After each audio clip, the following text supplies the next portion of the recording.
Capítulo 4. Seus hábitos. Um passeio. Eu disse que ela me encantava por causa de vários aspectos, mas havia alguns que não me agradavam tanto. Permita-me começar com a descrição da sua figura. Ela era mais alta que a média das moças.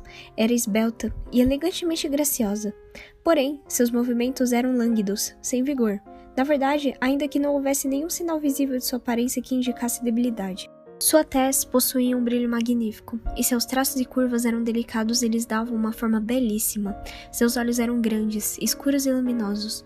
Nunca vira cabelos como os dela. Eram maravilhosamente volumosos e desciam até embaixo dos seus ombros. Por vez, eu os pegava em minha mão e ria, admirada com seu peso. Tinham uma maciez surpreendente, eram de um esplêndido e denso castanho escuro, e alguns fios dourados despontavam. Eu amava seu cabelo solto, balançando e ondulando com seu próprio peso.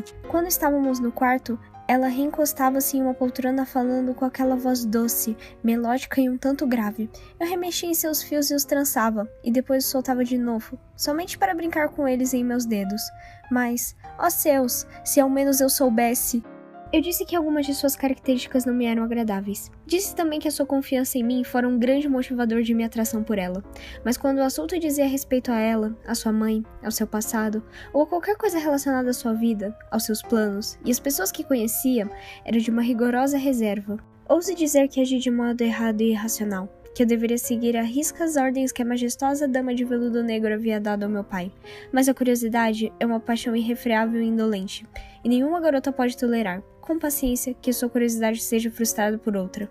Que mal podia haver em dizer-me o que tão ardentemente ansiava saber? Ela não confiava realmente em minha honestidade? Que motivos ela tinha para não acreditar em mim, mesmo depois de eu ter lhe assegurado tão enfaticamente que jamais pronunciaria nenhum mortal uma única palavra sobre seus segredos? Havia aparentemente algo de muito estranho em seus modos, que constava com sua idade, e seu sorriso melancólico insistia em esconder de mim o mínimo vislumbre de luminosidade. Não discutíamos sobre essas questões, pois ela se recusava a encorajar qualquer tipo de conflito. Eu estava evidentemente sendo bastante injusta e infantil por continuar pressionando-a, mas não podia evitar. Teria sido mais fácil deixar aqueles assuntos intocados. O que ela me revelava, na minha irrefletida opinião, não acrescentava nada ao meu entendimento do assunto. Tudo podia ser resumido em 3 nebulosas afirmações. Primeira, seu nome era Carmila. Segunda, ela vinha de uma linhagem muito antiga e nobre. Terceira, seu lar situava-se a oeste dali. Ela não me revelaria o nome de sua família, nem falaria sobre as suas insígnias heráldicas, nem a sua região ou país onde viviam. Que não seja dito que eu a importunava com essas questões.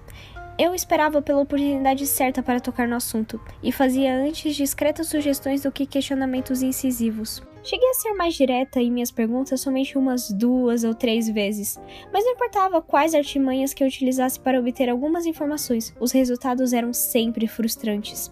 Entretanto, devo dizer que todas as suas recusas eram feitas com o mais gracioso e doce pesar que se possa imaginar. Ela também se preocupava em reafirmar, com declarações ardentes, quanto sentia apreço por mim e por minha lealdade, e prometia inúmeras vezes que eu, enfim, seria informada sobre tudo no seu devido tempo. Tal era sua consideração pelos meus sentimentos que meu coração não permitia sentir-me ofendida com a sua reserva. Nessas horas, ela costumava segurar-me delicadamente nos ombros, trazer-me para perto e sussurrar em meu ouvido, com a sua face encostando na minha. Querida, sinto que seu lindo coraçãozinho está atormentado. Não pense que sou cruel somente porque obedeço às incontáveis leis que minha força e minha fraqueza impõem sobre minha vontade. Se seu doce coração está dolorido, o meu retumba selvagem e dói sangrando com o seu. Extasiada pela minha vergonha, eu habito sua tão mansa e cálida vida, e você há de morrer suavemente enquanto a sua vitalidade vai aos poucos se esvaindo para dentro da minha. Não é algo que eu possa controlar. Enquanto me aproximo de você, você se aproximará de outros, e vai tomar conhecimento desse arrombo tão cruel que ainda assim chamamos de amor. Portanto, por ora, não se incomode, mas em querer saber de mim e dos meus, mas continue confiando em mim, com toda a força do seu tão bondoso espírito. E então, ao final desse depoimento tão fervoroso, ela aperta meu corpo contra o seu em um abraço convulsivo e, tocando seus lábios macios em minha face, dava-me vários beijos cheios de ternura.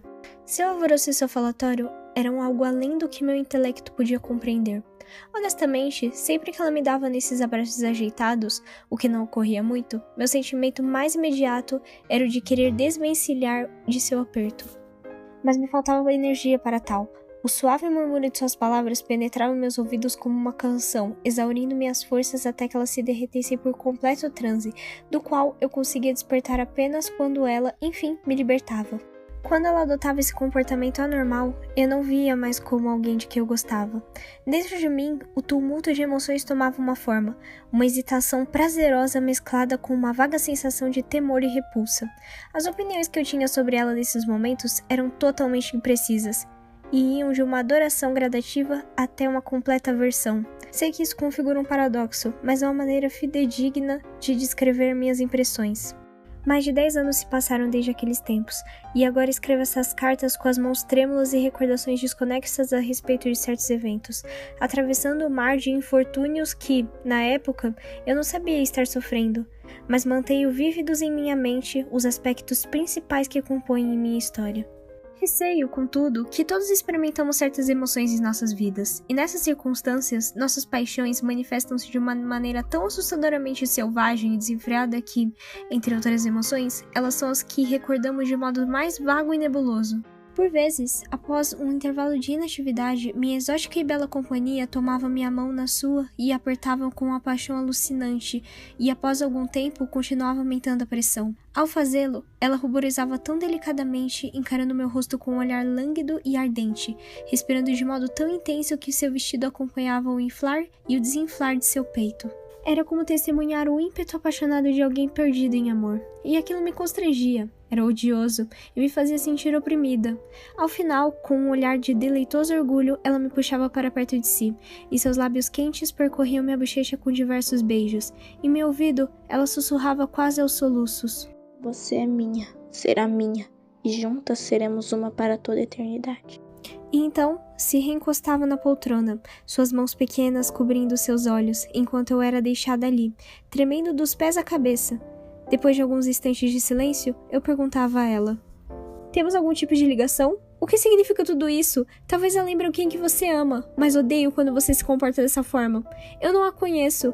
Eu não me reconheço quando você age e fala assim. Sua resposta comum à minha insistência era um suspiro impaciente, e depois ela soltava minha mão e me dava as costas. Em vão, eu me empenhava em elaborar alguma teoria que explicasse a natureza dessas cenas extravagantes. Não diria que era fingimento ou algum tipo de travessura. Eram incontestavelmente fruto do extravasamento de instintos reprimidos. Será que, ao contrário do que a sua mãe alegava, ela não estava de fato propensa a apresentar episódios de insanidade? Ou tudo não passava de um disfarce, um romance? Recordo-me de ter lido sobre o assunto em velhos livros de contos. Quem sabe um garoto apaixonado não havia invadido a casa, todo caracterizado e decidido conquistar seu objetivo após ter tido a assistência de uma experiente e astuciosa dama. Mas não havia assistências que corroborassem a essa hipótese. Por mais que ela alimentasse minha vaidade, eu não tinha atrativos para ostentar, como faziam os homens com seus galanteios. Entre esses momentos de puro ardor, estendiam-se longos intervalos, permeados por banalidades, alegria e angustiante desânimo, durante os quais eu parecia não significar nada para ela, mesmo que permanecesse me lançando aquele seu olhar carregado de melancolia ardente. A não ser por esses episódios breves tomados por sua característica impulsividade, seus modos eram bastante femininos, e a sua corriqueira languidez de seus momentos claramente não condizia com o vigor masculino. Sobre alguns aspectos, seus hábitos eram bastante comuns. Talvez nem tanto para alguém da cidade, mas sim para nós, de vida rudimentar. Ela acordava habitualmente ao entardecer, geralmente não antes de 1 hora da tarde. Então tomava um chocolate quente e não ingeria nada além disso. Em seguida saíamos para uma caminhada, um mero passeio, mas que a deixava imediatamente fadigada. E então ela se via forçada ou a voltar para o xilós, ou a sentar-se em um dos velhos bancos que surgiam na passagem aqui, ali, à sombra das árvores. Tal fraqueza de vigor corporal era algo que se contrastava fortemente com a sua tal vivaz desenvoltura e perspicácia nas conversas. Por vezes, fazia referências ao seu lar de origem, ou mencionava ocasiões e aventuras datadas de um passado remoto, e esses breves relatos sempre revelavam algo sobre os comportamentos tão peculiares dos seus parentes e conhecidos, ou sobre tradições totalmente ocultas para nós do Xulós. A julgar pelas evidências que ela deixava sobressair em alguns pontos de sua narrativa, sua terra natal parecia ser um lugar muito inóspito do que de início eu acreditara ser. Em um desses repousos de nossas caminhadas vespertinas, sentadas sob as árvores, observamos um cortejo fúnebre passar diante de nós. Transportava o cadáver de uma linda e jovem garota, que reconheci como filha de um dos guardas florestais. O infeliz homem caminhava logo atrás do caixão de sua menina, sua única filha, e ele estava completamente desolado. Depois do cortejo, camponeses seguiam aos pares, entoados um canto fúnebre. Levantei-me do banco em respeito à falecida, e acompanhei o cântico entoado de maneira tão comovente. Minha companhia deu alguns puxões no meu braço, e virei-me desconcertada para encará-la. E ela disse-me então: Você não percebe quão dissonantes essas vozes estão? Pelo contrário, acredito que estão perfeitamente harmoniosas. Respondi, irritada com a sua interrupção, receando que os integrantes da pequena marcha se sentissem ofendidos pelo nosso falatório indiscreto. Tomei a cantar no mesmo momento, mas fui novamente interrompida. Você fere meus ouvidos, disse Carmila, quase colérica, tampando suas orelhas. Além disso, o que faz imaginar que nossas religiões sejam a mesma? Essas tradições de vocês me ofendem e eu odeio funerais. Mas que escândalo! Você morrerá, todos morrerão um dia. E se sentirão muito mais felizes depois da partida. Venha, vamos para casa. Meu pai saiu com um párroco a caminho do cemitério da igreja hoje. Pensei que você soubesse que ela seria enterrada. Ela? Eu não perco meu tempo pensando em camponeses. Eu não a conheço. Ela é a pobre garota que acreditou ter visto um fantasma 1 ou 2 semanas atrás e vinha perdendo a vida desde então. Até que finalmente faleceu na noite de ontem, eu disse. Não me fale sobre fantasmas, assim não conseguirei dormir essa noite. Espero que isso não anuncie a chegada de uma praga ou febre, pois é isso que está parecendo, continuei. A jovem esposa do criador de porcos também morreu, há apenas 1 semana. Ela disse ter sentido alguma coisa agarrando-se à sua garganta enquanto dormia, e por um fio não foi sufocada. Papai fala que essas alucinações terríveis geralmente acompanham os episódios de febre. Um dia antes, a moça estava ótima, mas teve uma crise no dia seguinte e morreu em poucos dias. Bom, pelo menos espero que o funeral dela já esteja concluído e que seu cântico já tenha sido entoado. Assim nossos ouvidos não precisarão mais ser torturados com essa cacofônia incompreensível. Isso me dá nos nervos. Agora, sente-se ao meu lado, bem perto de mim. Dê-me sua mão, aperte a minha e continue aumentando a pressão. Havíamos nos afastado um pouco do ponto onde estávamos e chegamos a outro banco. Ela se sentou. Uma sombra passou pelo seu semblante e ela assumiu uma expressão que me deixou receosa e até deveras apavorada por um momento. Seu rosto franziu-se, furioso, e ela começou a ranger os dentes e cerrar os punhos com força. Comprimiu os lábios enquanto encarava o chão. Parecia estar tomada por uma intensa febre e seu corpo inteiro tremia incontrolavelmente dos pés à cabeça. Estava tensionando cada centímetro de seu ser para reprimir a sua convulsão, contra a qual ela lutava já sem fôlego. Por fim, de sua garganta irrompeu um alto e convulsivo grito de angústia que se prolongou até a sua histeria esmaecer aos poucos. É isso que acontece quando se flagela os ouvidos de alguém com esses malditos cânticos. Disparou. Segure-me firme. Está passando.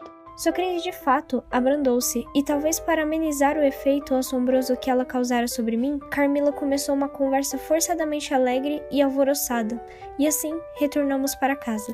Debruçávamos-nos sobre o peitoril de uma das amplas janelas de nossa sala de estar, observando a paisagem. Então, atravessando a ponte levadiça, um andarilho adentrou no saguão do castelo, e imediatamente o reconheci.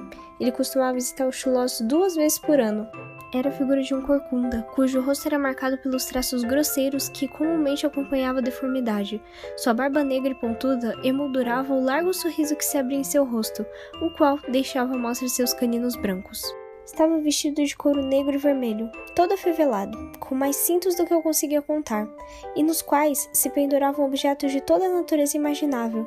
Portava uma lanterna mágica e 2 caixas na bagagem que arrastara atrás de si, e dentro de uma dessas caixas, como eu bem sabia, havia uma salamandra, enquanto a outra guardava uma mandrágora. Esses monstros faziam meu pai cair na gargalhada.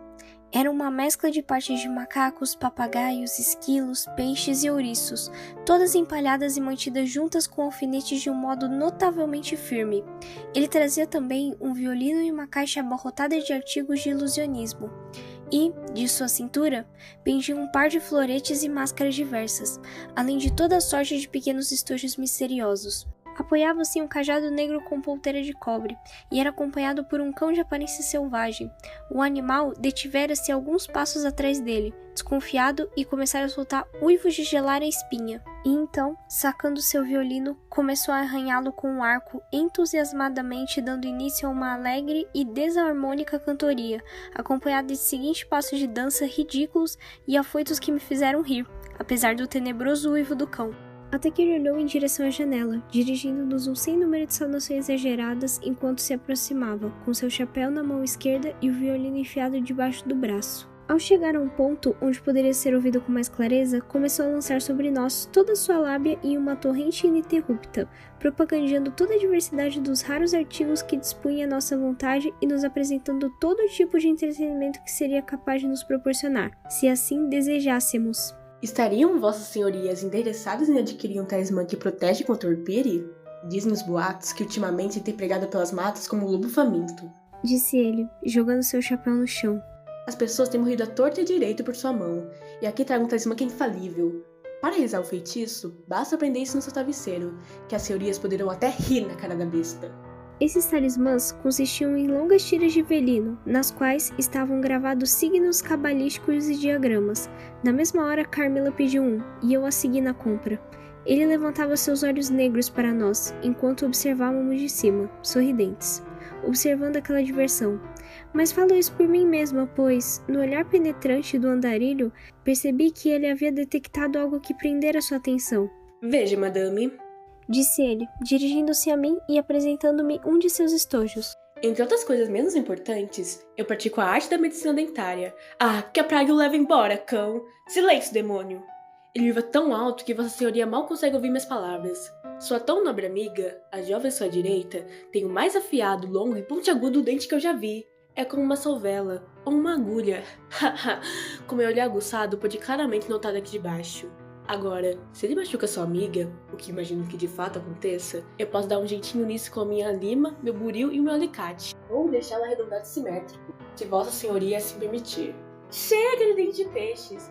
Darei um dente digno da bela jovem dama que ela é. Oh, mas o que houve? A madame ficou aborrecida? Foi inconveniente demais? Eu a ofendi? A madame, de fato, parecia profundamente zangada quando se afastou da janela. Como esse charlatão ousa insultar-nos dessa maneira? Onde está seu pai? Exigirei uma retratação. Se meu pai estivesse aqui, ele iria amarrar o miserável a um poste e açoitá-lo, e então queimar sua carne até os ossos com ferro quente. Ela então sentou-se na cama, e assim que o fez, sua ira começou a dissipar-se tão subitamente quando havia se inflamado, e sua pele avermelhada pela raiva começou aos poucos a recobrar seu habitual tom, de modo que a Carmila parecesse ter lançado corcunda e suas tolices ao vento. Meu pai retornou para casa profundamente melancólico naquela noite, e nos disse que outro caso muito semelhante aos dois últimos havia acontecido, a apenas 1,5 km dali. A irmã de um jovem camponês fora cometida por uma repentina doença, e ela descrevera que ter sido atacada do mesmo modo que as outras duas vítimas haviam relatado. Agora sua vida se esvaía lentamente e de modo constante. Tudo isso, disse meu pai, atribui-se a causas estritamente naturais. As próprias superstições dessas pobres pessoas infectaram uma outra, e por isso tem esses pesadelos que foram criados pelo terror que impregnou seus vizinhos. Mas é justamente por esse motivo que as coisas se tornam terrivelmente assustadoras, disse Carmila. O que quer dizer? Indagou meu pai. Tenho grande pavor em imaginar esses horrores. Acredito que seria tão ruim quanto vê-los na realidade. Estamos todos nas mãos de Deus. Nada nos acontecerá sem sua permissão, e tudo se resolverá de forma benigna para aqueles que o amam. Ele é nosso leal Criador e olhará por todos nós. Criador, natureza! Respondeu a jovem moça ao meu doce pai. A doença que se espalha por este país é natural. Natureza. Todas as coisas são originadas na natureza, não? Tudo o que há no céu, na terra e abaixo dela vive e segue seu caminho conforme dita a natureza? Creio que sim. O doutor me falou que viria hoje. Falou meu pai após alguns instantes de silêncio. Quero saber a opinião dele do que vem acontecendo e Qual o seu conselho sobre o que devemos fazer? Doutores nunca me serviram em nada. Então você já esteve doente antes? Perguntei. Mais do que você jamais esteve. Ela respondeu. E isso faz muito tempo? Oh, sim, um longo tempo. Sofri da mesma enfermidade que essas pessoas.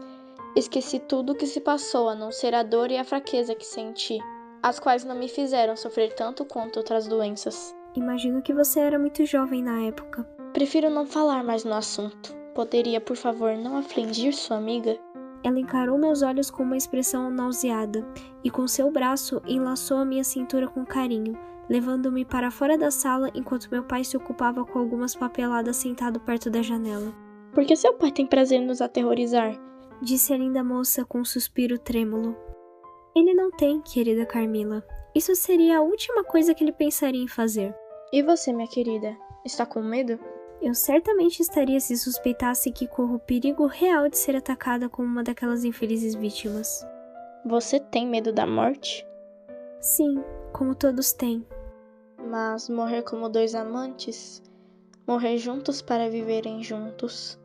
As garotas são como pequenas lagartas vivendo no mundo, até que o verão chega e elas finalmente tornam-se belas borboletas. Até lá, contudo, são apenas larvas, percebe? Todas com suas próprias índoles, necessidades e essências. Assim diz Monsieur Buffon em seu livro. Há um exemplar guardado à sala ao lado. Mais tarde, naquele dia, o doutor compareceu ao Chilós e permaneceu em conversa particular, fechado com meu pai em um aposento por algum tempo. Era um homem deveras engenhoso e estava na casa dos 60 anos. Ele passava pó em sua face naturalmente alva e se baveava até sua pele ficar lisa quanto uma abóbora. Quando os dois enfim saíram do quarto, eu ouvi papai rindo enquanto dizia: Bem, é claro que eu não esperava ouvir isso de um homem tão letrado quanto o senhor. O que tem a dizer sobre hipogrifos e dragões, por exemplo? O doutor sorriu, meneando a cabeça e respondeu: De qualquer modo, vida e morte estão envoltos em mistério, e pouco sabemos sobre as fontes que alimentam essas duas condições. E então se afastaram dali, até eu não poder ouvir mais nada. Naquela ocasião, eu não entendi nada sobre o que o doutor estivera falando, mas acredito que hoje compreendo.